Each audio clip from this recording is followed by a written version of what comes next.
Welcome to the Deep Dive. Today, we're venturing into a state celebrated worldwide for its breathtaking natural beauty. The majestic Rocky Mountains, endless stunning scenery, and incredible outdoor adventures. Absolutely gorgeous place. You might picture pristine ski slopes or winding hiking trails when you think of Colorado. But as we often discover on this deep dive, beneath that postcard-perfect facade lies a darker, more mysterious current. Our journey today takes us into the chilling depths of Colorado, a state surprisingly rich with unexplained phenomena and spectral tales. We're going to uncover some of the most profoundly haunted places in the Centennial State and explore why so many spirits seem to linger here. That's right. Our mission today is to truly unearth the most compelling facts and surprising stories about why Colorado specifically has become such a potent hotspot for the paranormal.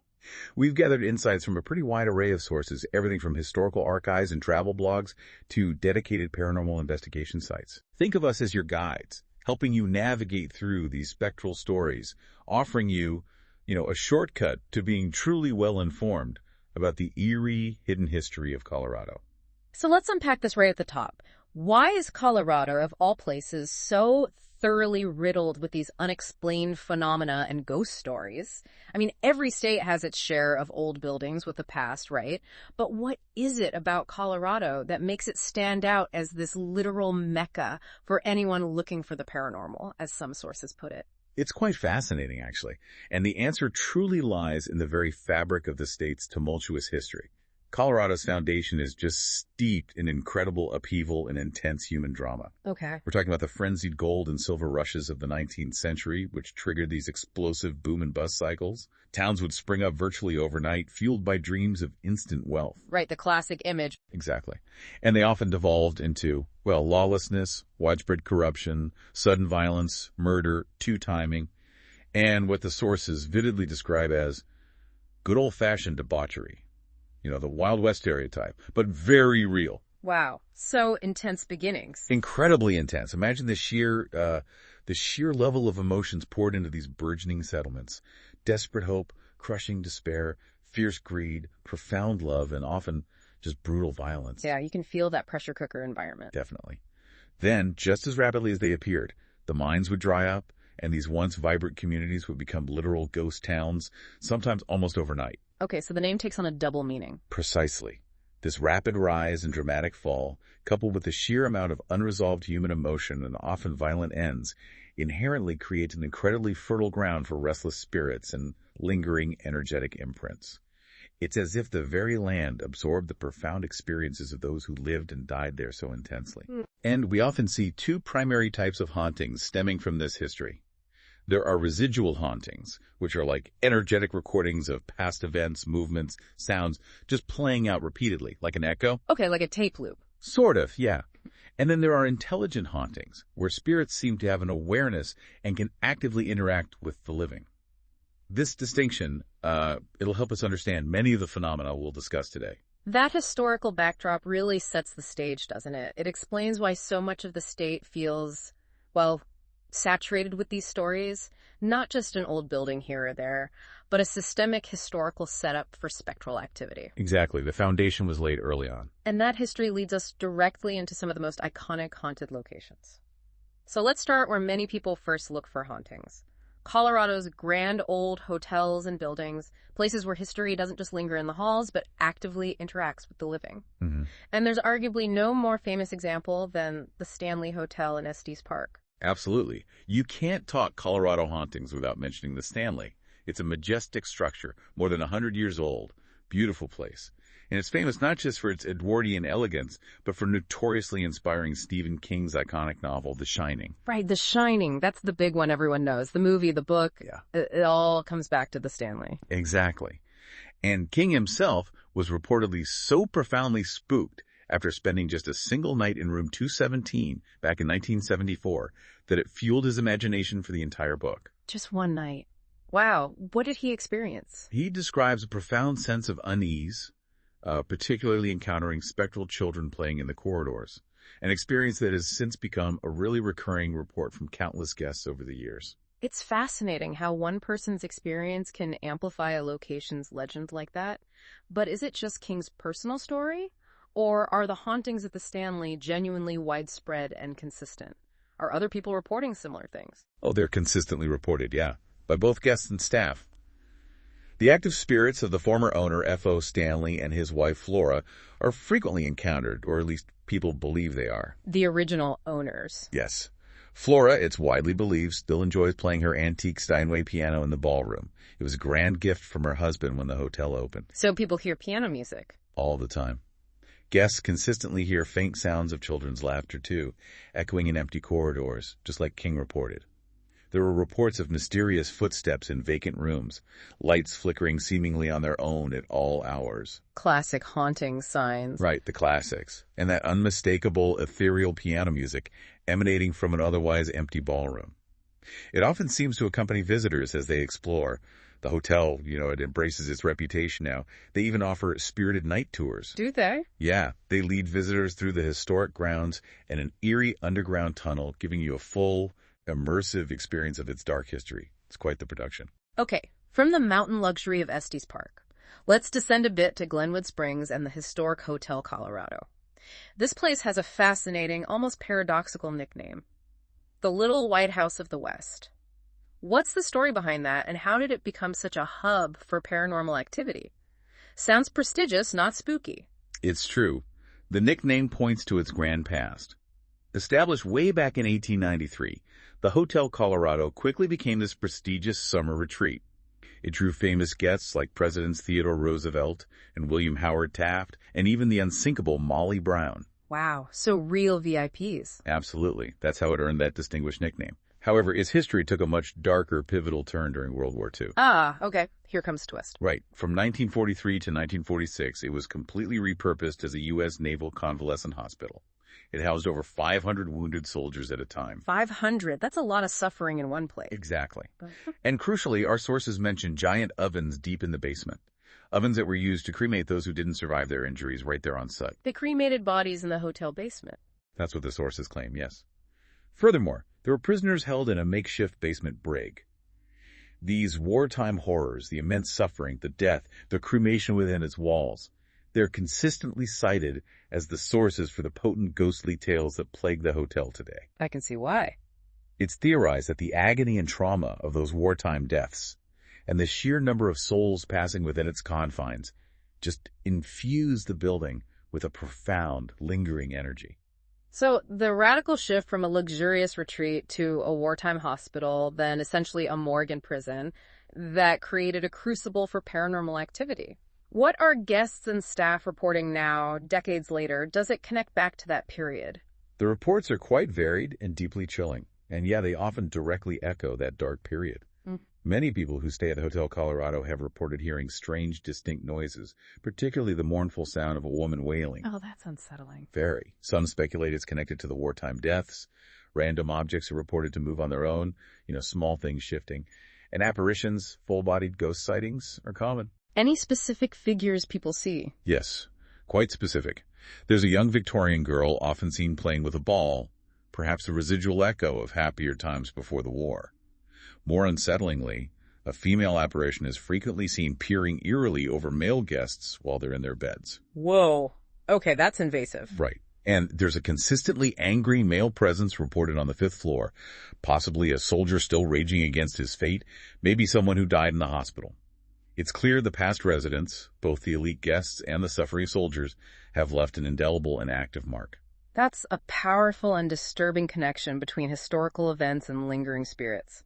Shifting now to the high altitudes of Aspen, we find the Hotel Jerome, another stately and apparently particularly haunted luxury retreat standing since 1889.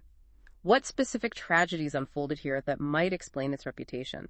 Aspen's known for luxury, not ghosts. Well, the Hotel Jerome is quite infamous for its hauntings, especially revolving around one specific room, room 310. Okay, room 310, what happened there? This room is said to be haunted by the spirit of a little boy, known colloquially as the Water Boy. He tragically drowned in the hotel's pool back in 1936. Oh, that's awful. A child ghost.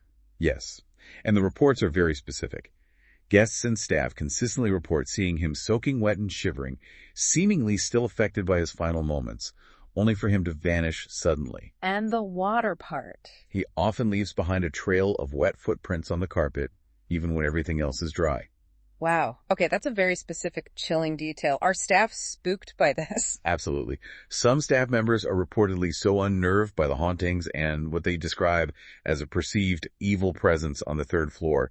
Not necessarily the boy, maybe something else, that they refuse to work that particular level at all. It really highlights the intensity of the phenomena there. A water boy leaving wet footprints and staff refusing to go to the third floor. That's compelling.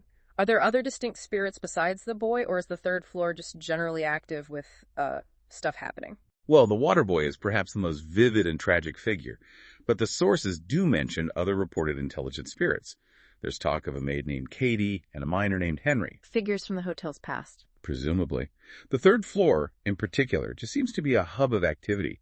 Reports mention mischievous spirits, playful pranks, and uproarious antics. So it suggests a blend of maybe lingering energy and spirits capable of direct, sometimes even playful interaction. So not all scary, some just mischievous. It seems that way. It seems the Hotel Jerome's luxury also attracted, or maybe kept, a more boisterous, ethereal crowd alongside the tragic ones. Okay, from the isolated mountain luxury of the Hotel Jerome, we descend to Denver, the capital city. Here we find the opulent Brown Palace Hotel, a true crown jewel, standing as another testament to luxury enduring through time and, it seems, to the spirits that often cling to such grand, storied legacies. It's an iconic Denver landmark. Completed in 1892, it somehow sustained its existence through the Great Depression, Prohibition, and 2 world wars. That's resilience. What kinds of paranormal occurrences does such a resilient and historically rich building harbor? The Brown Palace is certainly a testament to enduring luxury, but yeah, it also has its undeniable share of spectral activity. One of the most common and intriguing occurrences involves phone calls. Phone calls? Yeah, calls originating from unoccupied rooms or rooms that are completely sealed off, or renovation rooms where no living person should be making a call from. Okay, that's weird. Phantom phone calls. Right. Guests and staff also frequently report hearing the beautiful strains of string instruments. They see a phantom quartet playing in the ballroom, even when it's utterly empty. A residual haunting, maybe? Like that echo you mentioned? That's a classic example, yeah? Yeah. An echo of past social gatherings, perhaps? Other sightings include the faint cries of babies, ghostly wait staff seen walking straight through solid walls. They're walls, okay. Yeah, old train conductors appearing briefly, maybe guests from a bygone era, and the playful sounds of children at play in the halls. It suggests a lively, albeit spectral, continuation of the hotel's grand past. It sounds like a lot of its former residents seemingly chose to never truly check out quite the spectral guest list. You could say that. Let's shift now to Colorado Springs, home to the Broadmoor, another luxurious resort. But this one has a particularly haunting origin story involving its original owner, Julie Penrose. What's her tragic tale, and why is she said to be permanently tied to the Broadmoor? Julie Penrose's story is steeped in mystery and tragedy, which makes her a really compelling, active, haunting figure. The story goes that she went missing in the surrounding woods one day. Just vanished. She was later found, but she was unclothed and deeply confused, with absolutely no recollection of how she got there or what had happened to her. That sounds traumatic. Extremely. And she died shortly after this harrowing incident. The circumstances of her disappearance and death remain unexplained to this day. So an unsolved mystery at the heart of it. Exactly. And because of this unresolved mystery, her spirit is widely believed to be permanently tied to the Broadmoor. She's frequently reported roaming the very halls and the penthouse where she once stayed. Still there. Why? Many speculate that she is still actively seeking the truth of her own demise, a restless soul forever searching for answers within the walls of her grand creation. It's quite a sad story, really. It is. These grand hotels truly seem to collect both history and spirits. Beyond these particularly famous ones, though, you mentioned Colorado is dotted with numerous other smaller inns and historic residences that share similar tales. Tales of lingering family spirits and echoes of past lives. Indeed. There are quite a few. For instance, you have the Highlands Ranch Mansion down near Denver. It was built in 1881, and now it's a popular wedding venue. Okay, picturesque setting, but haunted. Reportedly, yes. Yeah. By deceased family members who once lived there. A common and poignant sighting is Julia Kistler. She was the 11-year-old daughter of one of the proprietors, Frank Kistler, and she tragically died in the mansion in 1937. Another child spirit. That's always so sad. It is. Her apparition is regularly seen in her upstairs bedroom, walking down hallways and sometimes just peering out of windows. Beyond Julia, reports include the somber echoes of a woman sobbing, a dark, fleeting figure moving around in an otherwise vacant part of the house, and, the usual flickering lights throughout the mansion. And then there's the Croke-Patterson Mansion, or Patterson Inn, in Denver. That sounds very Victorian. It is a real Victorian wonder, Mm-hmm. and certainly a spirited establishment, as one source puts it. It said you might find yourself accompanied up the stairs by the lingering, sorrowful presence of Talene Sudan. Who was she? She tragically took her own life within the hotel's walls back in the 1950s. Guests also report lights inexplicably illuminating themselves in the dead of night, the distant sound of a baby's cry echoing eerily from the basement. A baby crying in the basement. Creepy. Definitely creepy. And people sense the lingering essence of Thomas Patterson, the original proprietor, particularly in what used to be his study. Whether you're just there for happy hour or staying overnight, the sources strongly suggest a high likelihood of encountering some form of paranormal activity. That sounds like you're definitely not alone there, even if you think you are. And what about the Black Monarch Hotel in Victor? That name alone gives me chills. Sounds ominous. The Black Monarch Hotel in Victor, it has a truly sinister past. It once served as a notorious bar and brothel during the mining boom days. Okay, so a rough history. Very rough. Visitors today describe hearing strange disembodied noises, seeing lights flicker erratically, and encountering ghostly figures, often described as indistinct shadows or fleeting apparitions. It definitely evokes a profound spooky mood. Artifacts from its colorful, often violent history seem to hold on to the energy. Does it feel different at night? Apparently, yes. Nightfall seems to bring the ghosts of long ago to life, giving the Victorian charm an unsettling, almost malevolent touch. And what about the Cliff House at Pikes Peak? It sounds majestic, overlooking the peak. The Cliff House at Pikes Peak is indeed majestic. It's a historic hotel dating way back to 1873 in Manitou Springs. But it's also rife with ghost stories. Who haunts this one? It's rumored that Maggie, a former chambermaid from the early 20th century, has a persistent, active haunting within its walls. Her spectral presence is reported by visitors, as are the enigmatic, distinct footsteps that reverberate through the halls, often heard when no one is physically present. Disembodied footsteps, another classic. It creates an eerie atmosphere where that Victorian elegance undeniably meets a lingering, perhaps overworked, haunting presence. Maybe Maggie's still on the clock. Then there's the Rose Street Bed and Breakfast in Georgetown. Smaller place, maybe cozier ghosts? Maybe. It dates back to the 1880s, so plenty of history. The Rose Street Bed and Breakfast in Georgetown has its own set of eerie mysteries hidden behind its quaint walls, reportedly haunted by a previous occupant, possibly a woman named Elizabeth who died there. What do guests experience? Visitors have recounted specific spectral experiences and enigmatic happenings in their rooms, everything from sudden cold spots to objects subtly rearranged overnight. The ambiance is described as both eerie and magical. People tell stories of strange noises and lingering apparitions.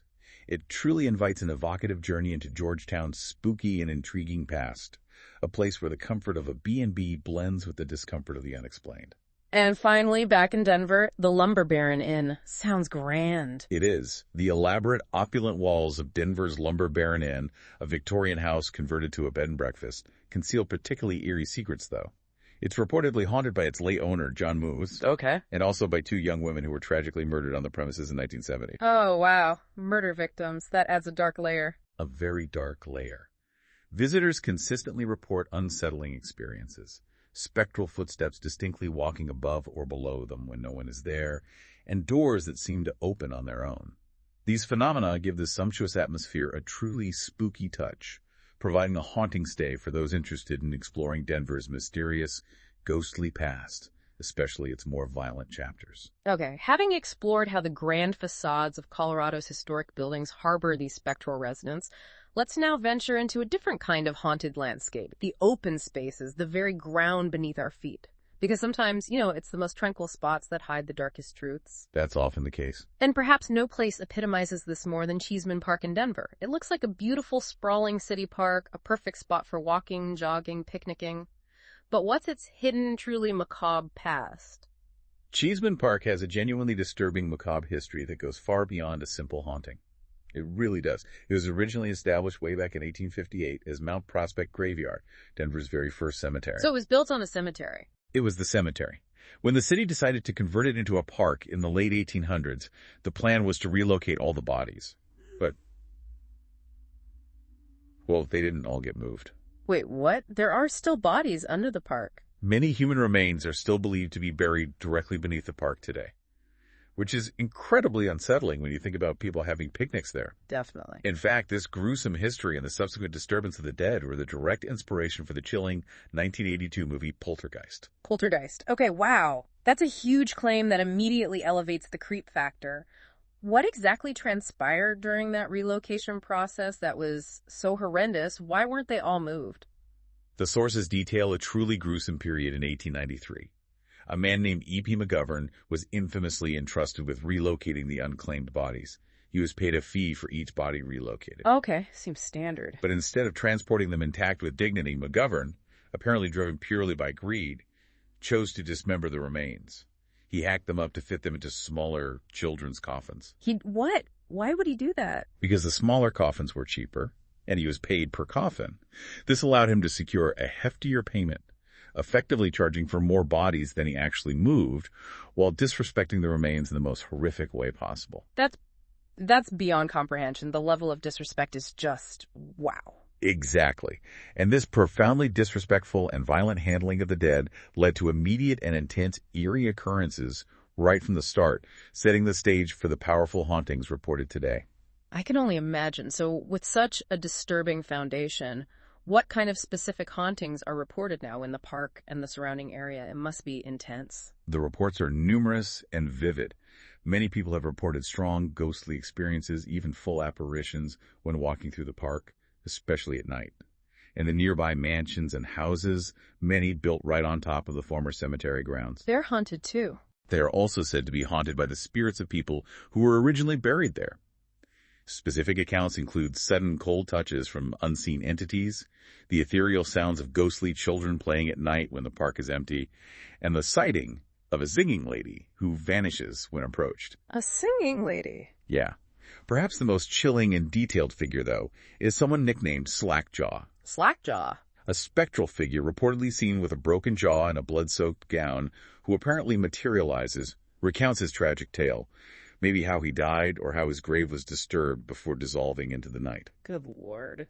Even a gravedigger named Jim Astor, who was involved in the original relocation mess, spoke of feeling an unseen, oppressive presence settling upon his shoulders as he worked back then. I bet he did. And residents living in the homes surrounding the park have shared unsettling stories for generations. Melancholy and bewildered apparitions knocking at their doors, peering through windows, and the eerie echoes of mournful cries seeming to emanate from what were once open graves. It's a place where the past absolutely refuses to be forgotten, and the trauma of its history is just etched into its very essence. From Denver's unsettling urban parks, let's journey to another cemetery with a very specific, intriguing haunting. Central City Masonic Cemetery. It lies in an area once proclaimed the richest square mile on Earth during the mining days. Right, Central City. This cemetery has been in continuous use since the 1860s.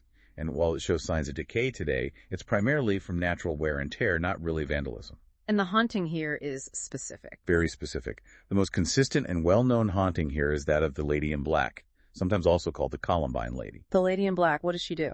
Every year, on two specific dates, April 5th and November 1st, she reportedly visits the cemetery to lay fresh flowers on the grave of John Edward Cameron.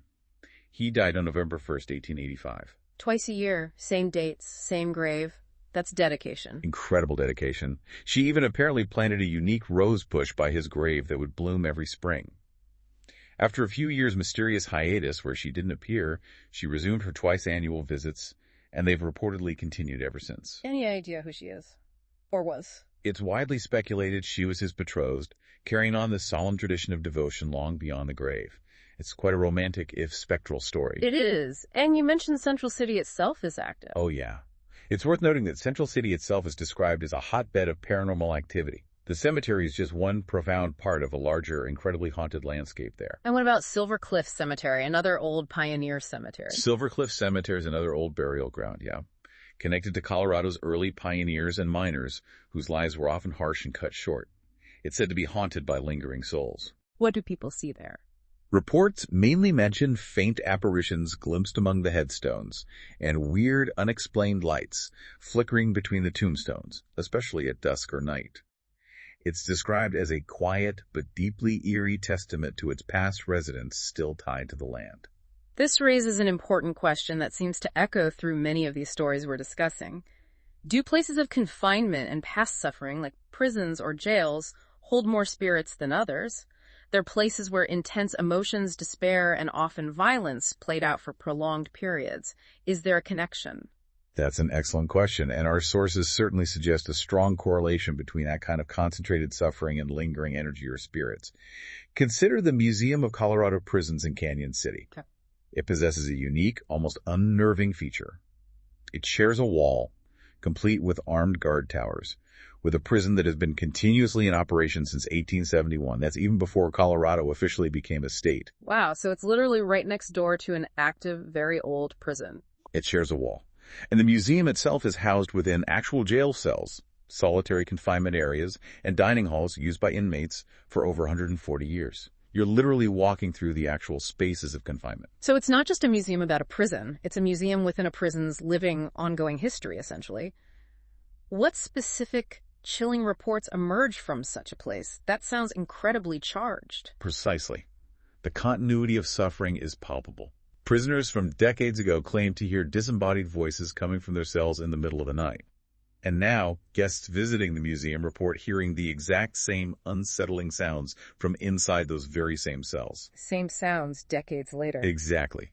Disembodied orbs of light are frequently captured in photos. People report inexplicable scents like old tobacco or cheap perfume appearing suddenly. And sudden, intense chills are very common occurrences there. Any specific history tied to the hauntings? Well, the museum building was originally an all-female prison, which opened in 1935. The sources starkly state that the cries and pain from the past inmates and souls attached to the artifacts are trapped within its walls to this day, creating this powerful emotional residue. Wow. What kind of activity is reported? Reports include sightings of shadowy figures lurking in the cells, distinct disembodied female voices echoing from empty rooms, full-bodied apparitions, and even poltergeist activity. Poltergeist. Like the things moving. Yeah, that's when objects seem to move on their own, or physical disturbances occur without any visible cause, doors slamming shut, items flying off shelves, that kind of thing. And remember, this place housed truly notorious inmates, including a convicted cannibal and even a 12-year-old incarcerated for murder. A 12-year-old? Good grief. Yeah. It's no wonder they regularly schedule ghost hunting events there. The energy is described as palpably dark and profoundly disturbing. I can imagine. From the state prison to a local jail, the Outlaws and Lawmen Jail Museum, formerly the old Teller County Jail, in Cripple Creek also has a powerful reputation for keeping its former residents. We keep coming back to Cripple Creek. Cripple Creek again, yes. This jail, located right in the heart of town, vividly details the shadier life of its rough-and-tumble inhabitants from the mining boom days. It operated from 1901 until 1991. Why did it close? It finally closed because it lacked an exercise yard, which had become a modern legal requirement for jails. Okay, a technicality. Right. But even though its cells have been physically empty for, well, over 30 years now, not 90 as some sources might misquote, whispers suggest that its former inhabitants never truly departed. So the ghosts remain even after the prisoners left. That's the claim. Visitors consistently report faint echoes of footsteps going up and down the stairs when no one is visible, or seeing the distinct, fleeting ghosts of past guards still patrolling their beats, or former prisoners just lingering in their cells. Any specific figures? Specific encounters include the steadfast apparition of a jail guard, still diligently patrolling his domain, ghostly wails of prisoners seemingly trapped in time in their misery, and even a curious little boy yearning for acknowledgement amidst the shadows. Perhaps a child who visited an inmate, or maybe even one who was held there briefly. It's a chilling glimpse into the spectral remnants of Cripple Creek's notorious lawless past. What's truly fascinating here, moving beyond buildings again, is how the harsh realities of the past, things like the dangerous work of mining, remote and treacherous travel, and sudden tragedies, seem to have imprinted themselves not just on buildings, but on the very landscape of Colorado. We're talking haunted roads and abandoned mines now. Right. It's not just structures. The land itself seems to hold the memories, often memories of violence and loss. That's a powerful point. Let's talk about Gold Camp Road, sometimes called the Gold Camp Rail Tunnels, outside Colorado Springs. It was once railroad tracks, but now it's an auto passage, and by all accounts, a supposedly very haunted one. It is indeed. Very notorious. Dating back to the 1800s, these tunnels were constructed for rail needs during the fervent gold rush era. 3 of the original 9 tunnels have tragically collapsed over the years. Collapsed? That sounds dangerous. Exactly. But the remaining ones are now used for vehicles, forming a particularly eerie drive, especially at night. The hauntings here are deeply tied to 2 distinct and tragic legends. What are they? First, the scores of workers who undoubtedly met their grim ends during the tunnel's original very dangerous construction. Tunnel work back then was incredibly hazardous. Sure, lots of accidents, I imagine. Right. Second, and perhaps more chillingly, there's a strong local legend that tells of a school bus carrying children that tragically met its doom in the collapse of the 3rd tunnel, burying them alive. Oh my God, a bus full of children. Is that confirmed history or legend? It's widely reported as a legend, but a very persistent one that fuels the hauntings. Travelers today report hearing the faint, disembodied echoes of children's laughter near that collapsed tunnel. They see dark, fleeting figures lurking in the periphery, especially inside the tunnels. In anything physical? Yes, people even report finding dusty, tiny fingerprints on their vehicle windows if they dare to stop inside the tunnels for a moment. Children's fingerprints. Okay, that is deeply unsettling. It's an incredibly unsettling drive, it sounds like, as if the past horrors are still playing out. That's the feeling people get. And there's a similar unsettling experience reported on Phantom Canyon Road near Victor, another evocative name. Phantom Canyon Road is described as a barren canyon, a narrow, winding dirt road. It was once the route of a railway, and later a road that saw numerous fatal collisions and dangerous encounters, making it a truly scary place to visit today, especially after dusk. So accidents and maybe violence? Likely both. Eerie legends of haunting miners who met their demise in the treacherous environment abound. Travelers share consistent experiences of unexplained lights appearing and disappearing along the road, and ghostly apparitions, sometimes full-bodied, sometimes fleeting shadows, seemingly reenacting past events. What kind of sounds? The sounds of the past, like pickaxes striking rock or distant screams, are said to reverberate along the narrow path. It's very atmospheric. Any specific ghosts there? Yes. The most frequently witnessed specter is the distinct apparition of a uniformed inmate from the 1890s. He was apparently executed somewhere nearby and still reportedly haunts the winding road. The mines themselves, too, seem to hold on to the suffering of the past, like the Henderson mine near Empire. Yes. The now-abandoned Henderson mine carries powerful legends, stories of miners who met terrible, often violent, ends deep in its tunnels due to accidents, cave-ins, maybe even foul play. Their ghosts are said to remain forever trapped within its depths. What do people experience near the mine? Visitors to the area report hearing strange, disembodied noises echoing from within the mine shafts, bangs, voices, machinery sounds when nothing's there.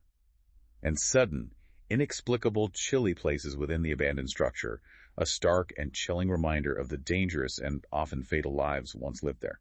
Then there are the specific, tragic stories tied to particular roads and bridges. Crybaby Bridge in Thornton sounds particularly disturbing, rooted in a very personal tragedy. Crybaby Bridge is infamous, yes, known for a truly chilling and terrible local legend. The story goes that a woman, in deep despair, is said to have thrown her own child down into the creek below the bridge. Oh, that's horrific. Infanticide. Just a terribly sad, dark story.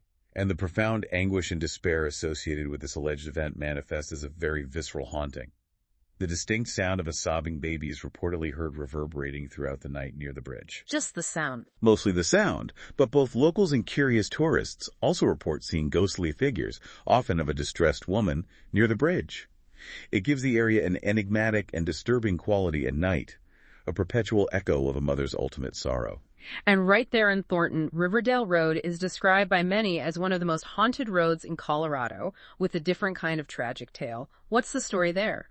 Riverdale Road has a legend telling of a sad jogger's death. Hit by a car, perhaps. Her soul is thought to be still present today, eternally running along the roadside. So people see a phantom jogger? Yes. Travelers report her ghostly apparition, often seen as a fleeting figure by the roadside. But it's not just her. They also report phantom vehicles appearing suddenly and then disappearing, adding to the unsettling atmosphere. Phantom cars, too. That's interesting. Yeah, makes the road feel even more dangerous, perhaps. The ghostly presence is reportedly growing stronger as night falls, creating an enchanting yet undeniably eerie voyage into the unknown for those driving its long, winding lanes. Okay, beyond the historical buildings and the natural landscape, some modern-day spots, including entire towns and even an airport, continue Colorado's diverse and active paranormal landscape. Let's circle back again to Cripple Creek, a town we've already touched upon with its jail. It seems like the whole town is haunted. Cripple Creek is fascinating because it truly embodies that murky history of corruption, murder, two-timing, and good old-fashioned debauchery we mentioned earlier. It's transformed dramatically from a raw mining town into a modern casino haven. Right, lots of gambling now. Lots of gambling. But it's also undeniably a very ghostly one. Many of the town's casinos, often housed in historic buildings, are said to be actively haunted. Like which ones? For instance, one gambling establishment is reportedly inhabited by the spirit of a young girl, who prayerfully draws on the walls and steams up bar glasses. Another has reports of bar glasses flying through the air on their own and crashing to the floor. Poltergeist activity in a casino. Seems like it. Classic poltergeist stuff. And the Colorado Grande Casino seems particularly active, with some very distinct spirits mentioned in the sources. It does. The building housing the Colorado Grande Casino has stood since 1898, so it's steeped in the town's boom and bust history. The spirits said to linger here, most notably Lily and Maggie, are mostly described as benign female spirits. Maybe former entertainers or ladies of the night or patrons. What do Lily and Maggie do? Reports include disembodied singing voices echoing through empty rooms and footsteps heard dancing to an unheard tune on the third-floor ballroom. There are also sightings of apparitions actually using the slot machines. Ghosts playing slots, seriously. That's the report. Also, mysterious blue floating orbs are seen, and apparently a peculiar proclivity to see purple balloons appearing out of nowhere. Purple balloons, that's oddly specific. Very specific. Then you have the Hotel St. Nicholas, which was built in 1898 originally as a hospital. Guests there have reported the chilling sensation of something sitting on their bed while they're in it and seeing a fleeting shadow move across the room. Feeling something sit on the bed is terrifying. Absolutely. And the Palace Hotel apparently has a lady in a nightgown who's frequently seen walking its historic halls. Cripple Creek truly seems like a one-stop, multifaceted, ghost-hunting destination. The past never really left the party there. It sounds like it. From active casino haunts to a town literally frozen in time. St. Elmo Ghost Town in Chaffee County. This is apparently Colorado's most intact and best preserved ghost town, founded in 1880 after silver and gold were discovered nearby. That's right. St. Elmo is remarkable for its preservation. And it also boasts the highest number of ghostly encounters among all ghost towns in the state. That's its reputation, yes. St. Elmo's most famous and longtime ethereal resident is undoubtedly Annabelle Stark. She's also known by the rather unflattering moniker Dirty Annie. Dirty Annie. Why that name? Well, her family managed the town's general store and the Home Comfort Hotel, both of which are still standing, and you can visit them. After her parents passed away, Annabelle became the proprietor, but she notoriously let the hotel fall into disarray. She often appeared in soiled attire with disheveled hair. Okay. Locals suspected it was a subtle defiance of her rather stern mother, also just a sign of her own eccentricities as the town declined around her. She became quite protective of the place. Yes, so. Locals vividly recall her traversing the main street with a loaded shotgun to protect the dwindling town from trespassers and looters in its later years. Wow, Shotgun Annie. So her spirit is still there. Her spirit reportedly still endures and actively wanders the streets. A true intelligent haunting, it seems. People report sudden, inexplicable temperature drops, doors slamming shut on their own, especially when family friends visit her old room in the hotel. Any other activity? Yeah, cleaning equipment being found scattered overnight, even after being neatly put away by staff in the general store. Almost as if she's still tidying up, or maybe messing things up, in her own unique way. History really does come alive there, or perhaps stay undead. What about the old Glendale stagecoach station down in La Junta? That connects us to a very early chapter of Colorado's history, pre-statehood even. Exactly. Dating to the 1850s, the old Glendale stagecoach station is intrinsically linked to Colorado's earliest explorers and pioneers. It was a vital waypoint in the untamed West on the Santa Fe Trail. And haunted. It's said to be heavily haunted by residual spirits of those who passed through. Remember, stagecoach stops saw all kinds of people, often transient, sometimes violent individuals. The historic structure has a consistently unsettling atmosphere. What do people report? Numerous reports of spectral apparitions, figures glimpsed in doorways or windows, and unexplained noises, like horse hooves on hard ground when there are no horses, or muffled conversations echoing from his past. Its worn timbers truly serve as a mute tribute to the station's illustrious and often brutal past, echoing with the sounds of a bygone era, almost as if the building itself remembers every soul that entered. And then, shifting gears again, a very unexpected haunt that brings the arts and the paranormal together. The Chautauqua Auditorium in Boulder, standing since 1898. What's spooky about an arts venue? It seems even places of culture aren't immune. Boulder's Chautauqua Auditorium has developed eerie stories over the years, stories about the ghosts of past performances and possibly past patrons. What kind of stories? Patrons report hearing ghostly footsteps echoing on the stage and in the aisles when no one is walking there. They see mysterious shadows moving across the stage or through the seats during performances, as if an unseen audience is still enjoying the show. An invisible audience. Creepy. It creates a unique appeal, offering this evocative setting where the arts and paranormal collide. It creates a fascinating yet frightening experience, where the haunting presence seems to grow and become more palpable as the curtains rise and the lights dim. And finally, a place riddled with modern mysteries and conspiracies, which also happens to be cited, surprisingly often, as one of the most haunted places in Colorado. The Denver International Airport, or DIA. I mean, it's an airport. How haunted can it be? Beyond the usual frustrations of lost luggage and delayed flights, of course. Well, according to our sources, quite profoundly haunted, yeah. Beyond just the typical travel woes, for starters, it's purportedly built on an ancient Indian burial ground. Ah, the classic burial ground trope. Right. Many believe that immediately sets a tone for spiritual unrest. But beyond that, DIA has been absolutely riddled with conspiracy theories, almost since its construction finished in 1995. Oh yeah, I've heard some of those. They're wild. They are. You have the iconic blue Mustang statue, the giant blue horse with glowing red eyes. Locals ominously dubbed it Lucifer, precisely because it tragically killed its sculptor, Luis Jimenez, when a piece fell on him during its creation, before it was even installed. That statue killed its creator. Okay, Yeah. That alone sets a strange, unsettling tone. Doesn't it? Then there are the wild, persistent claims. Secret underground tunnels far beyond the public areas, alleged Nazi propaganda symbols hidden in the controversial murals, a mysterious Freemason cornerstone hinting at hidden agendas. Right, the New World Order stuff. Theories of an underground post-apocalypse government headquarters built beneath the runways, and even whispers of biological weapons research. These claims, whether you believe them or not, certainly create a dramatic and pervasive atmosphere of unease and hidden depths. It primes the location for paranormal interpretation. So the airport's reputation for bizarre conspiracies almost feeds into the ghost stories. What are the actual hauntings reported, beyond the general unsettling feeling those conspiracies create? Exactly. The general atmosphere of conspiracy and the unsettling symbolism contribute significantly. People report persistent feelings of unease and an otherworldly presence, even in the bustling terminals. But there are specific stories, too. Like what?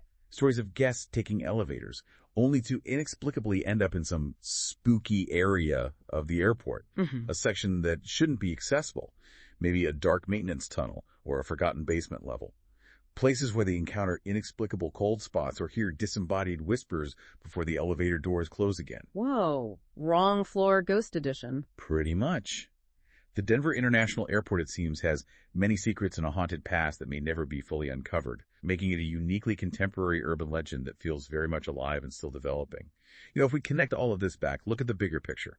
What we see across all these incredibly diverse locations in Colorado is a really fascinating and powerful pattern. There are recurring themes that consistently seem to create fertile ground for the paranormal, turning these places into literal hotbeds of spectral activity. Like what? What are these common threads that keep weaving through the ghost stories no matter where we look? Is it just old buildings? It's more than that. We see a profound amount of historical trauma. That's particularly evident in places like the prisons, the hospitals that served during wars, like Hotel Colorado, or the sites of violent, lawless mining towns like Cripple Creek. Okay, trauma. What else? There are numerous accounts rooted in sudden and violent deaths, whether it's drownings like the water boy at Hotel Jerome, murders in the mining towns or the Lumber Baron Inn, or horrific accidents within the dangerous mining industry itself, or on treacherous roads like Gold Camp Road. So sudden, unexpected death seems key. Very often, yes. The entire gold rush era, with its rapid boom and bust cycles, the pervasive lawlessness, and those intense emotional highs and lows we talked about that seems to have imprinted itself deeply onto the very essence of the land and its structures. And the cemeteries. And, of course, the disturbance of the dead, like the gruesome events at Cheesman Park, where cemeteries or burial grounds were repurposed without proper respect. That seems to be a significant and recurring catalyst for long-term hauntings. These aren't just isolated incidents, they are deeply woven into the fabric of Colorado's development and history. So it's almost like a combination of intense emotional residue from trauma and these direct, often violent historical events creates the conditions for these phenomena. And as you mentioned earlier, that leads to different types of hauntings, right? Beyond just a general ghost. It does, yeah. Our sources, and paranormal enthusiasts in general, often distinguish between two main types of hauntings, which helps categorize these experiences a bit. First, there are residual hauntings. The echoes, right? Exactly, the echoes. They're essentially energetic recordings of past events. Think of them like a highly emotional event recorded and playing on a loop. Repeated movements, distinct sounds, maybe even entire scenes that seem imprinted on a location's energy. They play out over and over again without conscious interaction with the living. Many of the unexplained footsteps, the flickering lights, the disembodied cries, or even that singing quartet at the Brown Palace could potentially fall into this category. The energy of the past event just remains, like a psychic stain. Okay. And the other type? Then you have intelligent hauntings. These involve spirits that seem capable of actively interacting with the living. These are perceived as sentient entities, perhaps aware of their surroundings, who can respond to questions, move objects with intention, or even express specific emotions or desires. So these are the ghosts that do things? Right. These are figures like Molly Brown, who might rearrange furniture at Hotel Colorado, or Annabelle Stark, who still purposefully wanders St. Elmo and manipulates objects, or the Water Boy at Hotel Jerome, who leaves wet footprints and seems to react to guests. These spirits seem to have an awareness and ability to engage, rather than just being an energetic replay. They are the ones with stories, often unfinished, that they seem compelled to share or act out. So what does this all mean for us, the listeners? Why are we so drawn to these stories, even in the 21st century, with all our modern advancements and scientific explanations? What's the enduring allure of the unexplained, especially in a place like Colorado? Well, I think it speaks to a fundamental human fascination with the unknown, doesn't it? There's a deep, almost primal desire to connect with the past, to feel the echoes of lives once lived, and to explore the inherent mystery of what truly lies beyond life itself. Yeah, the big questions. Exactly. These stories, whether you fully believe in active spirits or see them as psychological or energetic phenomena, provide a tangible link to history and to the profound questions surrounding death, consciousness, and the very nature of reality. They make history feel tangible, immediate, and often profoundly chilling. And you can visit many of these places. You can. Plus, it's worth noting that many of these locations are accessible for tours or even overnight stays, offering you a unique chance to experience it firsthand, and perhaps even find your own answers or have your own encounters related to these enduring mysteries. We've taken a truly deep dive today, haven't we? From the grand historic hotels like the Stanley and the Brown Palace, to the quiet, unsettling cemeteries like Cheesman Park, the dark, winding roads, and even a modern airport. Colorado certainly holds its fair share of spectral residents and unexplained occurrences. Its beautiful landscape is also one of the most mysterious in the country, it seems. This exploration is really a powerful testament to the state's rich and often tumultuous history, highlighting how the past continues to interact with the present in tangible, often chilling, and always fascinating ways. It's a vivid reminder that history isn't just in books. Sometimes it's right there beside you, maybe even tapping you on the shoulder. And as we wrap up this deep dive, here's a thought for you to mull over. Consider how these stories, whether you see them as fact or folklore, evolve and gain power over time. How they blur the lines between documented historical accounts, local legends passed down through generations, and maybe our own perceptions of the unexplained. Do these places truly hold active spirits interacting with us now? Or are they perhaps physical manifestations of collective memory, echoes of human tragedy imprinted on a place, and perhaps fueled by a powerful touch of our own imagination when we visit? What further secrets might these historic walls and Colorado landscapes reveal if we simply listen closer and perhaps look just beyond the veil of the everyday?